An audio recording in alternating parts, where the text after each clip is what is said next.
कैसे हैं दोस्तों। आज हम स्टार्ट करेंगे चैप्टर नंबर 6 केमिकल इक्विलिब्रियम। क्या कहा? अभी तक आपने एमडी कैट की तैयारी स्टार्ट नहीं की? क्या कर रहे हो भाई? अगर आपने अभी तक एमडी कैट की तैयारी स्टार्ट नहीं की है तो आप नीचे डिस्क्रिप्शन पे जाकर लिंक पे क्लिक कीजिए और मकसद ऐप की तरफ से तैयार करदा ई कैट एमडी कैट का क्रैश कोर्स बाय कर लीजिए।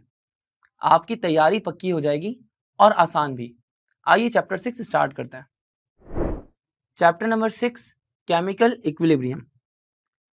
केमिकल इक्विलिब्रियम को समझना थोड़ा मुश्किल काम है, तो सबसे पहले हम आज बात करेंगे केमिकल रिएक्शंस की टाइप की। हम इतना तो पढ़ ही चुके हैं कि केमिकल रिएक्शन दो टाइप्स के होते हैं, एक एक्सोथर्मिक, एंडोथर्मिक। नहीं, हम इस टाइप की बात नहीं कर रहे हैं। हम केमिकल रिएक्शंस की दूसरी टाइप्स की बात कर रहे हैं। केमिकल रिएक्शंस हमारे पास डायरेक्शन के हिसाब से दो टाइप के होते हैं। एक वो जो सिर्फ फॉरवर्ड डायरेक्शन में प्रोसीड करते हैं और उनकी कोई बैकवर्ड डायरेक्शन नहीं होती, यानी वो पलट कर वापसी नहीं आते, तो वो रिएक्शन कहलाते हैं इरिवर्सिबल रिएक्शन। और वो रिएक्शंस जिनकी डुअल डायरेक्शंस होती हैं, यानी कि वो फॉरवर्ड भी जा सकते हैं और बैकवर्ड भी आ सकते हैं, आगे भी जा सकते हैं और पलट कर वापसी भी आ सकते हैं, तो वो रिएक्शंस कहलाते हैं रिवर्सिबल रिएक्शंस। इरिवर्सिबल रिएक्शंस को हम सिंगल एरो से रिप्रेजेंट करते हैं, शो करते हैं, और अगर हम रिवर्सिबल रिएक्शंस की बात करें तो हम रिवर्सिबल रिएक्शंस को डबल एरो से शो करते हैं। इरिवर्सिबल रिएक्शंस और रिवर्सिबल रिएक्शंस को समझने के लिए हम अपने ध्यान में थोड़ा बीमारियों का कॉन्सेप्ट लेकर आते हैं। कुछ बीमारियां ऐसी होती हैं जो कि इरिवर्सिबल होती हैं, वो कभी ठीक नहीं होती, जैसे कि शुगर की बीमारी रुक तो सकती है लेकिन कंप्लीटली ठीक नहीं होती, जैसे कि कैंसर, ट्यूमर वगैरह। लेकिन कुछ बीमारियां ऐसी होती हैं जिनका रिवर्सिबल इफेक्ट होता है, जैसे कि बुखार या इस तरह नज़ला, खांसी वगैरह। तो हमारे पास इसी तरह केमिकल रिएक्शंस भी दो टाइप्स के होते हैं, एक इरिवर्सिबल और एक रिवर्सिबल। इरिवर्सिबल रिएक्शंस वो होते हैं जिसके अंदर प्रोडक्ट एक बार बन गया तो रिएक्टेंट बनाना इम्पॉसिबल है। जैसे कि अगर आपने सोडियम हाइड्रोक्साइड को एसिड के साथ HCl के साथ में रिएक्ट करवाया तो ये न्यूट्रलाइजेशन का प्रोसेस होगा। जब न्यूट्रलाइजेशन का प्रोसेस होगा तो हमारे पास आगे जाके बनेगा सॉल्ट और वाटर, तो हमारे पास आगे जाके चीज बन जाएगी NaCl प्लस H2O। अब ये रिएक्शंस हमेशा कंप्लीट होते हैं और ये रिएक्शंस कभी भी रुकते नहीं है, बीच में नहीं रुकते, बल्कि ये आगे फॉरवर्ड प्रोसीड होते ही रहते हैं। मतलब मान लो घर में अम्मी ने एक बार बिरयानी बना ली तो उसके बाद चावलों को और मसालों को अलग कर देना और वापसी रिएक्टेंट्स को उसी फॉर्म में ले आना, ये इम्पॉसिबल है। तो ये सारे रिएक्शंस कुकिंग के भी इरिवर्सिबल हैं। लेकिन अगर हम रिवर्सिबल रिएक्शंस की बात करेंगे तो रिवर्सिबल रिएक्शंस में जैसे कि हाइड्रोजन और आयोडीन को कंबाइन किया गया तो आगे जाके कन्वर्ट हो गया हाइड्रोजन आयोडाइड में, या अगर नाइट्रोजन गैस को हाइड्रोजन गैस के साथ मिलाया गया तो वो आगे जाके कन्वर्ट हो गए अमोनिया के अंदर।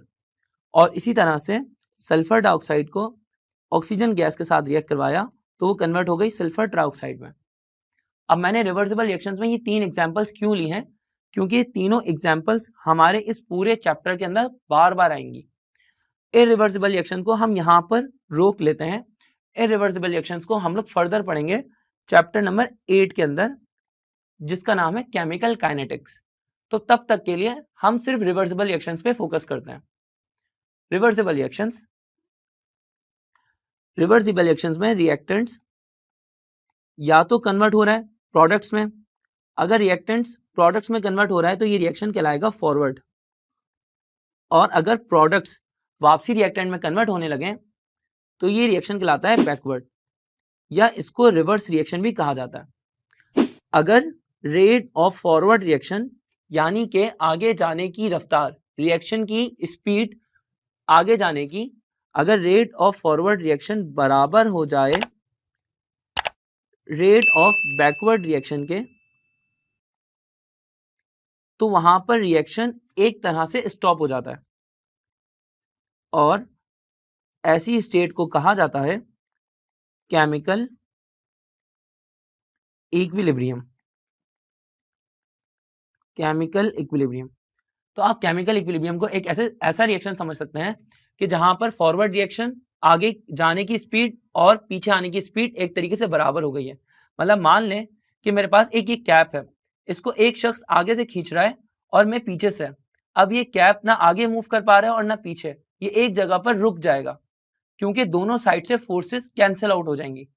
जब दोनों साइड से फोर्सेस कैंसिल आउट हो रही होंगी तो ये इक्विलिब्रियम स्टैटिक इक्विलिब्रियम नहीं होगा, ये इक्विलिब्रियम कहलाएगा डायनामिक इक्विलिब्रियम। तो हमारे पास chemical equilibrium dynamic in nature होता है। Chemical equilibrium dynamic in nature होता है, ये बात तो हमें समझ आ गई। अब इसके बाद आगे बढ़ते हैं, इक्विलिब्रियम स्टेट को समझने की कोशिश करते हैं एक ग्राफ के थ्रू। अगर मान लें मैं वाई एक्सिस पर प्लॉट करता हूं कॉन्सेंट्रेशन को और एक्स एक्सिस पर प्लॉट करता हूं टाइम को, तो रिएक्शन के स्टार्ट में रिएक्टेंट्स जो कि आपको ऊपर दिख रहा है वाई एक्सिस के टॉप पर, तो रिएक्टेंट्स की कॉन्सेंट्रेशन ज़्यादा है। और अगर बात करें प्रोडक्ट्स की, तो रिएक्शन के स्टार्ट में प्रोडक्ट की कॉन्सेंट्रेशन काफ़ी कम है, लेकिन जैसे जैसे टाइम आगे बढ़ता जाएगा तो रिएक्टेंट्स कंज्यूम होते जाएंगे और हमारे पास प्रोडक्ट्स फॉर्म होते रहेंगे। यहाँ पर आप एक लाइन पे फोकस कीजिएगा, एक वक्त पर आकर ये लाइन स्ट्रेट हो गई है। इस स्ट्रेट लाइन का क्या मतलब है ये समझते हैं। लेकिन जब टाइम आगे बढ़ता जाएगा तो प्रोडक्ट्स इंक्रीज होते जाएंगे और प्रोडक्ट्स इंक्रीज होते होते एक वक्त ऐसा आएगा कि लाइन स्ट्रेट हो जाएगी। यानी कि रिवर्सिबल रिएक्शंस में पहले रिएक्टेंट कंज्यूम होते रहेंगे, कम होते रहेंगे और प्रोडक्ट्स बढ़ते रहेंगे। फिर एक वक्त आएगा जब यहाँ पर ये दोनों चीज़ें कांस्टेंट हो जाएंगी, यानी कि वो स्टेट जहाँ पर ना ही तो प्रोडक्ट्स फर्दर प्रोड्यूस हो रहे हैं और ना ही तो रिएक्टेंट्स मजीद कंज्यूम हो रहा है, ऐसी स्टेट को कहा जाता है इक्विलिब्रियम स्टेट। इक्विलिब्रियम स्टेट को आगे समझते हैं हम लोग। इक्विलिब्रियम कांस्टेंट भी इसके अंदर आएगा और इक्विलिब्रियम कांस्टेंट को हम केसी से शो करते हैं, लेकिन उससे पहले हमें समझना पड़ेगा लॉ ऑफ मास एक्शन। अब ये लॉ ऑफ मास एक्शन किस शख्स ने पेश किया था, ये भी एक इंपॉर्टेंट है। ये इंपॉर्टेंट इसलिए क्योंकि पेपर में आपसे पूछा जा सकता है। लॉ ऑफ मास एक्शन पेश करने वाले शख्स का नाम था गोल्डबर्ग और एक और शख्स का नाम था वेज। दोनों ने कंबाइंडली ये लॉ पेश किया था, गोल्डबर्ग और वेज ने। लॉ ऑफ मास एक्शन में उन्होंने ये कहा था कि rate of reaction directly proportional होता है concentration, molar concentration of reactants के, या हम इसको बोल सकते हैं एक्टिव मास ऑफ सब्सटेंस के, एक्टिव मास ऑफ सब्सटेंस के। और रेट ऑफ रिएक्शन, अगर हमारे पास दो रिएक्टेंट्स हैं तो हमारे पास rate of reaction directly proportional हो जाएगा product of active mass of both substances के या ऑल सब्सटेंसेस के। जितने भी सब्सटेंस हैं उनकी कॉन्सेंट्रेशन का, उनकी एक्टिव मासेस का प्रोडक्ट लिया जाएगा। अब ये एक्टिव मास से क्या मुराद है, तो एक्टिव मास को समझते हैं। सबसे पहले एक्टिव मास के लिए आप ऐसा समझ लीजिए, लेट्स से कि आपके 4 दोस्त हैं और एक पार्टी से आपकी लड़ाई हो गई। आपके 4 दोस्त और दूसरी पार्टी के पास थे 2 दोस्त, लेकिन दूसरी पार्टी के पास थे 2 लोग। अगर आपकी पार्टी में से जो 4 लोग थे, उन 4 लोगों में से सिर्फ एक शख्स ने लड़ाई में पार्टिसिपेट किया और आपका साथ दिया, जबकि सामने वाली पार्टी से 2 के 2 लोगों ने लड़ाई में पार्टिसिपेट किया, तो आपका एक्टिव मास हो गया 1, क्योंकि आपकी तरफ से एक दोस्त ने पार्टिसिपेट किया। लेकिन सामने वाली पार्टी में सिर्फ 2 ही लोग थे, लेकिन दोनों ने पार्टिसिपेट किया, तो ये हो जाएंगे, सामने वाली पार्टी के एक्टिव मास हो जाएंगे 2। तो सबसे पहले आपको ये समझ लेना चाहिए कि एक्टिव मास वो रिएक्टेंट होता है जो कि रिएक्शन के अंदर पार्टिसिपेट करता है। दूसरी बात आपको ये भी समझ लेनी चाहिए कि आपको दोस्त को चेंज करने की जरूरत है। आगे बढ़ते हैं। अगर हमारे पास 2 रिएक्टेंट्स हैं, हमारे पास पहला रिएक्टेंट है हाइड्रोजन और दूसरा रिएक्टेंट है आयोडीन गैस, और ये आगे जाके कन्वर्ट हो रहे हैं HI में, तो हम बात करते हैं रेट ऑफ फॉरवर्ड रिएक्शन की। तो कोई डेरिवेशन किए बगैर सिर्फ इतना समझ लीजिए कि रेट ऑफ फॉरवर्ड रिएक्शन बराबर होता है constant of forward reaction multiply by concentration of reactants के। यानी फॉरवर्ड रिएक्शन डिपेंड करता है रिएक्टेंट्स की कॉन्सेंट्रेशन पे, यानी कि RF बराबर हो जाएगा KF multiply by H2 multiply by I2 की concentration. Similarly rate of backward reaction बराबर हो जाएगा constant of backward reaction multiply by HI, यानी कि जो प्रोडक्ट है उसकी पावर 2 के। बैकवर्ड रिएक्शन प्रोडक्ट्स के ऊपर डिपेंड करेगा और फॉरवर्ड रिएक्शन रिएक्टेंट्स के ऊपर। अगर हम इन सबको आगे फर्दर ड्राइव करेंगे तो हमारे पास Kc का फॉर्मूला आ जाएगा, और Kc का फॉर्मूला हो जाएगा concentration of products divided by concentration of reactants. हमें यहाँ तक केसी का फॉर्मूला मिल चुका है और केसी कहलाता है इक्विलिब्रियम कांस्टेंट। लेकिन बात यह है कि ये केसी यानी इक्विलिब्रियम कांस्टेंट एमसीक्यूज में किस तरीके से पूछा जा सकता है, तो आइए जरा समझते हैं। सबसे पहले ये समझिए कि अगर हमारे पास केसी का एक्सप्रेशन पूछा जा रहा है और हमें कोई इक्वेशन गिवन है, लेट से हमारे पास इक्वेशन है SO2 2SO2 प्लस O2 आगे जाके कन्वर्ट हो रही है 2SO3 में। सल्फर डाइऑक्साइड ऑक्सीजन गैस के साथ रिएक्ट करके सल्फर ट्राइऑक्साइड गैस बना रहा है, तो इसका केसी का एक्सप्रेशन क्या होगा? प्रोडक्ट्स ऊपर और रिएक्टेंट्स नीचे। तो हमारे पास प्रोडक्ट है SO3, तो ये हो जाएगा SO3 की पावर 2 और नीचे डिवाइड में हो जाएगा SO2 की पावर 2 और साथ में O2 की पावर 1। ये केसी का फॉर्मूला हो गया। अगर इसी तरह से आपको कोई और रिएक्शन दे दिया जाता है, जैसे CH3COOH acetic acid plus C2H5OH और आगे जाके कन्वर्ट हो रहे हैं CH3COO C2H5 प्लस H2O के अंदर, तो हमारे पास केसी बराबर हो जाएगा किस चीज के?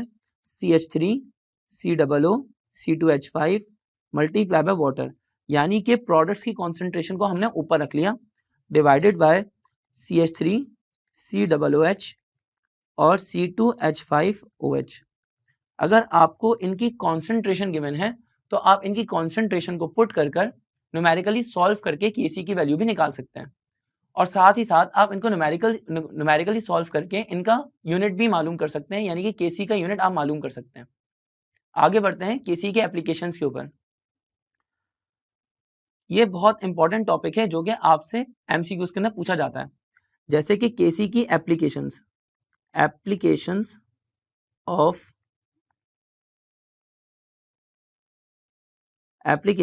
केसी। तो अगर हम बात करें तो हमारे पास केसी की दो एप्लीकेशंस हैं। सबसे पहली एप्लीकेशन है डायरेक्शन ऑफ रिएक्शन और दूसरी एप्लीकेशन है एक्सटेंट ऑफ रिएक्शन।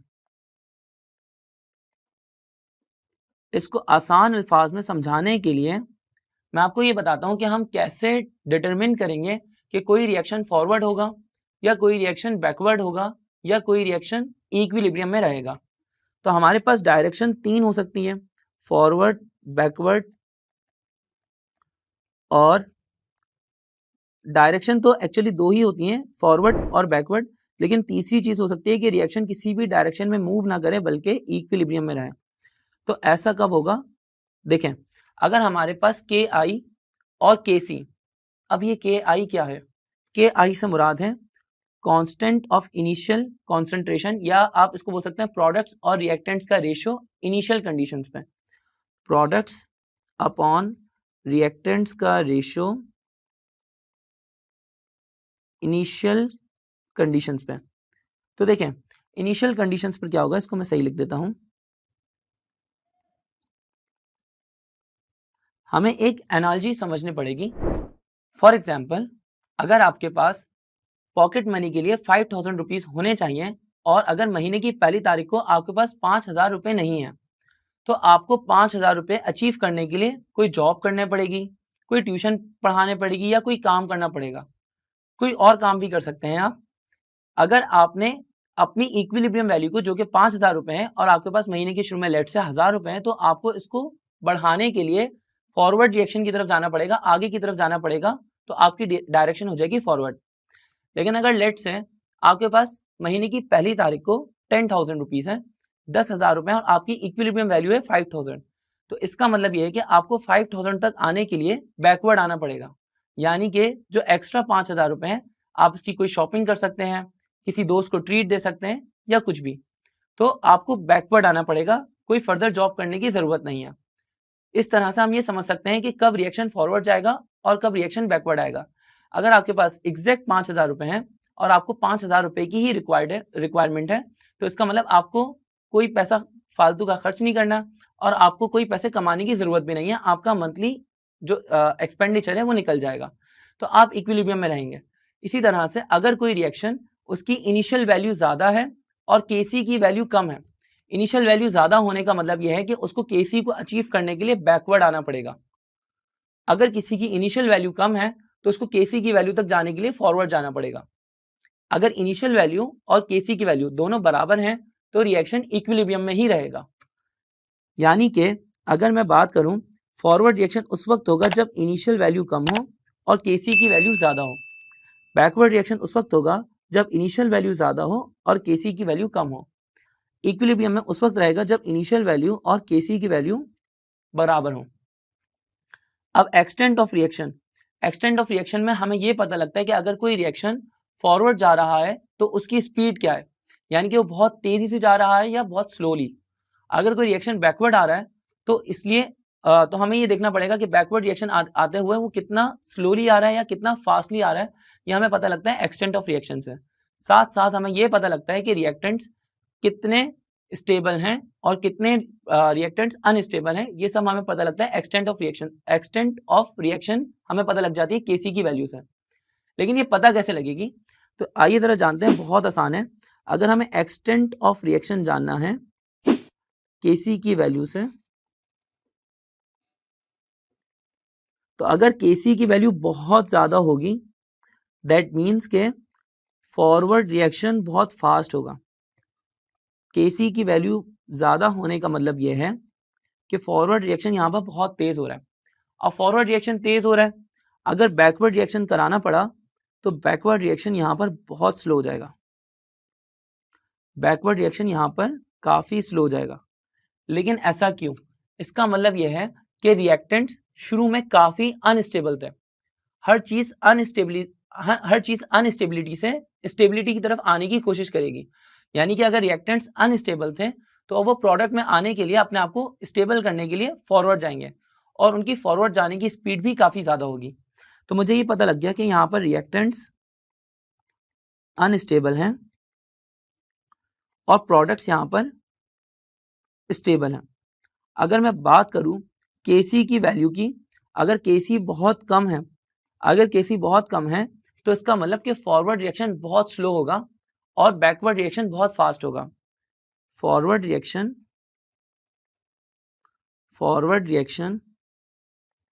बहुत स्लो होगा, वेरी स्लो, और बैकवर्ड रिएक्शन यहां पर फास्ट होगा। इसका मतलब क्या है? फॉरवर्ड रिएक्शन हमारे पास काफी स्लो जा रहा है। फॉरवर्ड रिएक्शन स्लो जाने का मतलब यह है कि रिएक्टेंट्स अपने आप में खुद बहुत स्टेबल हैं और वो प्रोडक्ट्स बनाना नहीं चाहते। अगर प्रोडक्ट्स बनाना नहीं चाहते तो इसका मतलब यह है कि रिएक्टेंट्स स्टेबल, प्रोडक्ट्स अनस्टेबल। अगर बैकवर्ड रिएक्शन में आएंगे तो प्रोडक्ट्स क्योंकि अनस्टेबल हैं तो फौरन से रिएक्टेंट्स में आने की कोशिश करेंगे। इसीलिए हम ये कह सकते हैं कि यहाँ पर रिएक्टेंट्स हो जाएंगे स्टेबल और प्रोडक्ट्स हो जाएंगे अनस्टेबल। और लास्ट में अगर केसी की वैल्यू मॉडरेट हो, अगर केसी की वैल्यू मॉडरेट होगी तो फॉरवर्ड रिएक्शन और बैकवर्ड रिएक्शन दोनों मॉडरेट पेस पे होंगे, यानी कि नॉर्मल स्पीड पर। तो फॉरवर्ड रिएक्शन भी, फॉरवर्ड और बैकवर्ड रिएक्शन दोनों ही नॉर्मल स्पीड पर, मॉडरेट स्पीड पर प्रोसीड करेंगे। ये जो मॉडरेट स्पीड है इसको कहा जाता है एक्सपेरिमेंटल स्पीड, जिसके ऊपर आसानी से एक्सपेरिमेंट भी किया जा सकता है और ऑब्जर्वेशन भी की जा सकती है। अब अगर बात करें यहाँ पर रिएक्टेंट्स की और प्रोडक्ट्स की, तो यहाँ पर रिएक्टेंट्स और प्रोडक्ट्स दोनों ही स्टेबल होंगे, इनमें कोई भी अनस्टेबल नहीं होगा। तो reactants and products both are stable. यहां पर केसी का टॉपिक खत्म हुआ। अब तक हम क्या क्या चीजें पढ़ चुके हैं? हम लोग चैप्टर नंबर 6 में रिवर्सिबल और इरिवर्सिबल रिएक्शंस की टाइप पढ़ चुके हैं। रिवर्सिबल रिएक्शन के अंदर इक्विलिब्रियम स्टेट और इक्विलिब्रियम कांस्टेंट्स के बारे में पढ़ा। फिर हमने पढ़ा लॉ ऑफ मास एक्शन, और हम बाद में बात करेंगे, अब हम बात करेंगे ली चैडलर्स प्रिंसिपल की। ली चैडलर्स प्रिंसिपल बहुत आसान है।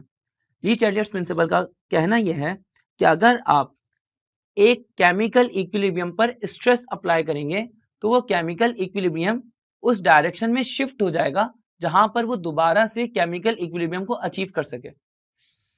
समझ नहीं आया? दोबारा करते हैं। लेट से संडे का दिन है और संडे वाले दिन आप 12 बजे सो के उठते हैं, लेकिन आपकी अम्मी ने आपको आकर 8 बजे ही उठा दिया। आप उठे, बेडरूम से उठकर लाउंज में जाके सो गए। आपकी अम्मी ने वापसी आपको उठाया, आप लाउंज से उठे और उठकर ड्राइंग रूम में जाके सो गए, यानी कि आप सुकून हासिल करना चाहते हैं, आप सोकर अपने आप को इक्विलिब्रियम पोजीशन पे रखना चाहते हैं।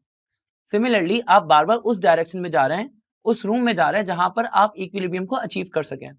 इसी तरह से जब किसी केमिकल इक्विलिब्रियम पे कोई स्ट्रेस अप्लाई किया जाता है, चाहे टेम्परेचर बढ़ा के या प्रेशर बढ़ा के या कैटलिस्ट यूज करके या कॉन्सेंट्रेशन बढ़ा के या कम करके, तो उस केमिकल इक्विलिब्रियम पे स्ट्रेस आने की वजह से वो केमिकल इक्विलिब्रियम अपने आप को उस डायरेक्शन में शिफ्ट कर देता है, फिर वो डायरेक्शन फॉरवर्ड हो या बैकवर्ड, उस डायरेक्शन में शिफ्ट कर देता है जहां पे वो दोबारा इक्विलिब्रियम को अचीव कर सके।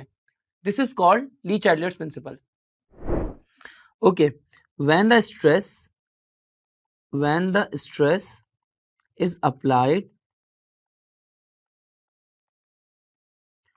to a chemical reaction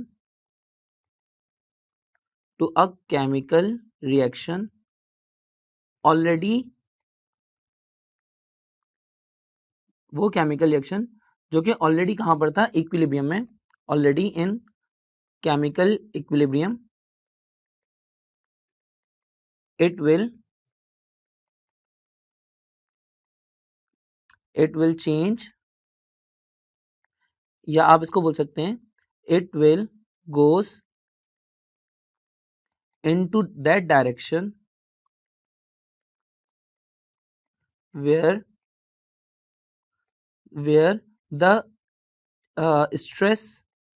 the effect of stress is nullified। यानी कि आसान अल्फाज में जब आपने किसी केमिकल रिएक्शन पर अगेन कोई स्ट्रेस अप्लाई किया तो वो उस डायरेक्शन में चले जाएगा जहां पे सारा अफेक्ट उस स्ट्रेस का खत्म हो जाए। अब हम एग्जाम्पल के तौर पे बात करते हैं कि ली चैडलर्स प्रिंसिपल में अगर आप कॉन्सेंट्रेशन के अफेक्ट की बात करें तो क्या होगा, अगर आप टेम्परेचर की बात करें तो क्या होगा, और प्रेशर की, इस तरह से हम आगे बढ़ते हैं। अगर हम बात करें रिएक्टेंट्स की, तो अगर हम रिएक्टेंट्स की कॉन्सेंट्रेशन बढ़ाते हैं तो रिएक्टेंट्स की कॉन्सेंट्रेशन बढ़ाने पे रिएक्शन मूव करेगा फॉरवर्ड डायरेक्शन में, reaction will move in forward direction. अगर हम क्या करें कि रिएक्टेंट्स की क्वांटिटी कम कर दें, रिएक्टेंट्स की क्वांटिटी कम करने पे हमारे पास रिएक्शन मूव कर जाएगा बैकवर्ड डायरेक्शन में, तो हम यहाँ पे वाइस वर्सा भी लिख सकते हैं। अगर हम बात करें प्रोडक्ट्स की, तो अगर आप प्रोडक्ट्स की क्वांटिटी बढ़ाते हैं तो प्रोडक्ट्स की क्वांटिटी बढ़ाने का मतलब ये है कि अल्टीमेटली रिएक्टेंट्स की क्वांटिटी प्रोडक्ट्स के मुकाबले में कम हो जाएगी। तो जब प्रोडक्ट्स की क्वांटिटी बढ़ जाएगी तो रिएक्शन मूव कर जाएगा बैकवर्ड डायरेक्शन में। प्रोडक्ट्स की क्वांटिटी बढ़ जाएगी तो हमारे पास रिएक्शन मूव करेगा बैकवर्ड डायरेक्शन में। और अगर हम क्या करें कि प्रोडक्ट्स की क्वांटिटी को बढ़ा दें, प्रोडक्ट्स की क्वांटिटी को कम कर दें, अगर हम प्रोडक्ट्स की क्वांटिटी को कम कर देंगे तो अल्टीमेटली हमारा जो रिएक्टेंट है उसकी क्वांटिटी बढ़ जाएगी और रिएक्शन मूव कर जाएगा फॉरवर्ड डायरेक्शन में। शायद थोड़ा ये कंफ्यूजिंग हो गया, तो आप दोबारा इसको समझ लीजिए। अगर हम प्रोडक्ट्स को बढ़ाते हैं तो हमारा प्रोडक्ट्स बढ़ाने पे रिएक्टेंट्स की क्वांटिटी कम, तो रिएक्शन मूव करेगा backward, reaction will move in backward direction. और अगर हम प्रोडक्ट्स की क्वांटिटी कम करेंगे तो अल्टीमेटली रिएक्टेंट्स की क्वांटिटी बढ़ जाएगी और हमारे पास रिएक्शन मूव करेगा फॉरवर्ड डायरेक्शन में। आगे बढ़ते हैं, हमारे पास टेम्परेचर का अफेक्ट क्या होगा, आइए जरा इसको समझते हैं। अफेक्ट ऑफ टेम्परेचर, देखें हमारे पास दो तरह के रिएक्शंस होते हैं, एक तो एक्सोथर्मिक और दूसरा रिएक्शन होता है एंडोथर्मिक। एक्सोथर्मिक रिएक्शन वो होता है जो कि हीट इवॉल्व करे और फिर प्रोडक्ट्स फॉर्म करें।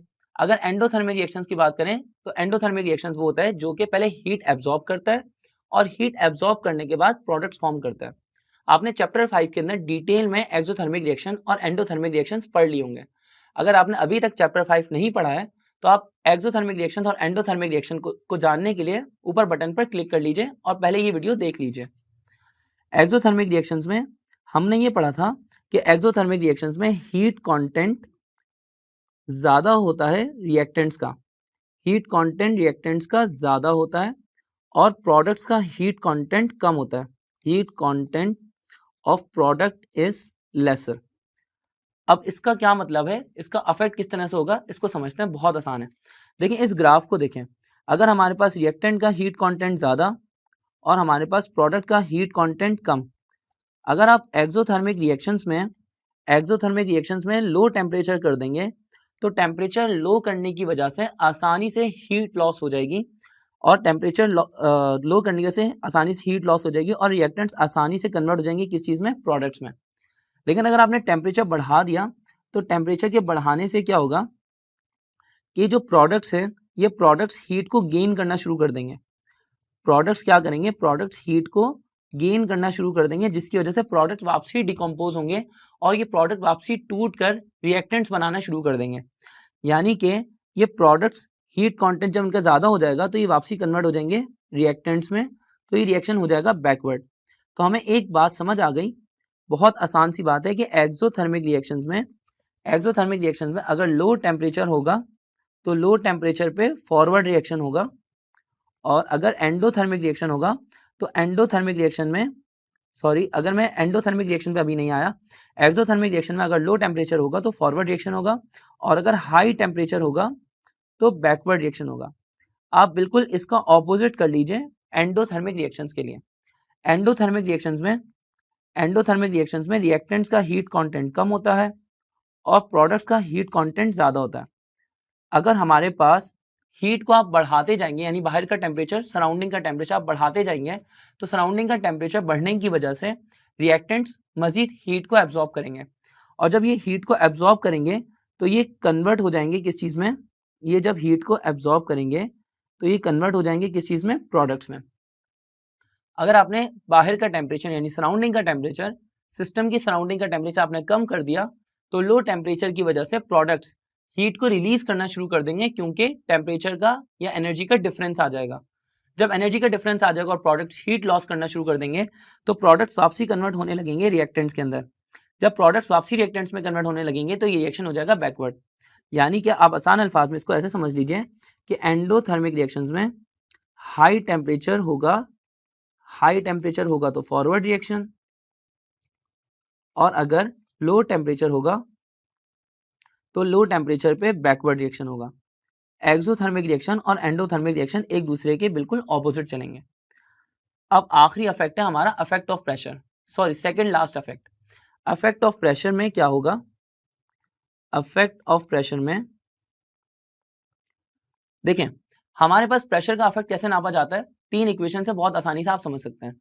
जैसे कि N2 + 3H2 आगे जाके कन्वर्ट हो रहा है किस चीज में, 2NH3 में, और इसी तरह से अगर 2SO3 कन्वर्ट हो रहा है 2SO2 + O2 में, और अगर H2 + I2 आगे जाके कन्वर्ट हो रहा है किस चीज में, 2HI में। देखें बहुत आसान है, अगर दोनों साइड पे नंबर ऑफ मोल्स बराबर हैं तो नंबर ऑफ मोल्स बराबर होंगे तो प्रेशर का कोई अफेक्ट नहीं होगा। अगर आप यहाँ पर देखें हाइड्रोजन गैस का 1 मोल और आयोडीन गैस का भी 1 मोल है, तो यहाँ पे दोनों साइड के मिलाकर रिएक्टेंट्स के दोनों रिएक्टेंट्स मिलाकर जो हमारे पास नंबर ऑफ मोल्स हो जाएंगे वो हो जाएंगे 2। और अगर आप प्रोडक्ट्स की बात करेंगे तो प्रोडक्ट्स में भी हमारे पास 2 मोल्स हैं। दोनों रिएक्टेंट्स और प्रोडक्ट्स दोनों जगह पे नंबर ऑफ मोल्स की तादाद बराबर है, तो यहाँ पर कोई अफेक्ट नहीं होगा प्रेशर का, नो अफेक्ट ऑफ प्रेशर। अगर एक साइड पर नंबर ऑफ मोल्स ज्यादा है और एक साइड पर नंबर ऑफ मोल्स कम है तो उस सूरत में क्या होगा, बहुत आसान है। अगर एक जगह पर नंबर ऑफ मोल्स ज्यादा है और एक जगह पर नंबर ऑफ मोल्स कम है तो प्रेशर हमेशा रिएक्शन को उस डायरेक्शन में ले जाएगा जहां पे नंबर ऑफ मोल्स कम है या जहां पर वॉल्यूम कम है। प्रेशर ज्यादा तो उस डायरेक्शन में जा रहा है जहां पे वॉल्यूम कम है, इनवर्स रिलेशन। तो आप इसको ऐसे ही याद कर सकते हैं, जैसे कि अगर हमारे पास रिएक्टेंट्स में टोटल मिला के फर्स्ट इक्वेशन में 1 + 3 टोटल हो जाएंगे 4 मोल्स, और हमारे पास अमोनिया की जगह पे हैं 2 मोल्स। तो अगर आप यहाँ पर प्रेशर बढ़ाएंगे तो प्रेशर बढ़ाने से, क्योंकि 2 मोल्स में यानी प्रोडक्ट्स वाली साइड के नंबर ऑफ मोल्स कम है तो रिएक्शन मूव करेगा फॉरवर्ड डायरेक्शन में, तो यहाँ पर प्रेशर हाई होगा तो हमारे पास फॉरवर्ड रिएक्शन प्रोसीड होगा। अब फॉरवर्ड रिएक्शन होने की वजह से हमारे पास अमोनिया गैस की फॉर्मेशन बढ़ जाएगी, अमोनिया गैस ज्यादा बनेगी। सिमिलरली अगर हम बात करते हैं सल्फर ट्राइऑक्साइड की, तो हमारे पास सल्फर ट्राइऑक्साइड के पास 2 मोल्स हैं और हमारे पास सल्फर डाइऑक्साइड और ऑक्सीजन गैस के मिला के 3 मोल्स हैं।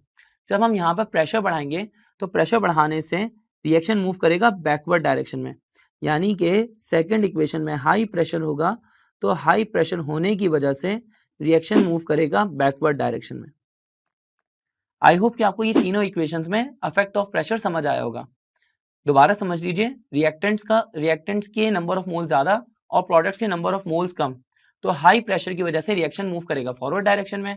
अगर प्रोडक्ट्स के मोल ज्यादा होंगे और रिएक्टेंट्स के नंबर ऑफ मोल्स कम होंगे, तो प्रेशर के बढ़ाने से रिएक्शन मूव करेगा बैकवर्ड डायरेक्शन में। अगर दोनों जगह पे नंबर ऑफ मोल्स बराबर होंगे तो प्रेशर का कोई इफेक्ट नहीं होगा। आखिरी चीज, affect of catalyst. Affect of catalyst क्या है? देखिए, कैटलिस्ट का डायरेक्शन पर कोई इफेक्ट नहीं होता, ना ही तो कैटलिस्ट किसी भी रिएक्शन को फॉरवर्ड डायरेक्शन में लेके जा सकता है और ना ही कोई कैटलिस्ट किसी रिएक्शन को बैकवर्ड डायरेक्शन में लेके जा सकता है। कैटलिस्ट सिर्फ एक काम करता है कि किसी भी केमिकल रिएक्शन की एक्सटेंट ऑफ रिएक्शन को बढ़ा देता है या कम कर देता है। जैसे कि अगर कैटलिस्ट की बात की जाए तो कैटलिस्ट दो टाइप के होते हैं, एक होता है पॉजिटिव कैटलिस्ट और एक होता है नेगेटिव कैटलिस्ट।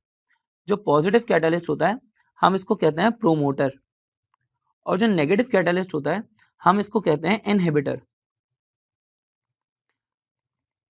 हमारे पास प्रोमोटर क्या करता है? प्रोमोटर एक्टिवेशन एनर्जी को कम कर देता है, जिससे रिएक्शन की स्पीड बढ़ जाती है। अब एक्टिवेशन एनर्जी क्या होती है, इसको हम दोबारा किसी और वीडियो के अंदर डिस्कस करेंगे। फिलहाल इतना समझ लीजिए कि प्रोमोटर रेट ऑफ रिएक्शन को इंक्रीज करता है, रेट ऑफ रिएक्शन बढ़ाता है by decreasing the activation energy. अगर हम बात करते हैं इनहिबिटर की, तो इनहिबिटर रेट ऑफ रिएक्शन को कम कर देता है by increasing the activation energy. यहां तक हमने ली चैडलर्स प्रिंसिपल को खत्म किया है। अब हमारे रिमेनिंग टॉपिक्स में केएसपी, कॉमन आयन इफेक्ट और उसकी एप्लीकेशंस शामिल हैं। इसको डिस्कस करेंगे किसी और वीडियो में। तब तक के लिए अपना ख्याल रखें। शुक्रिया।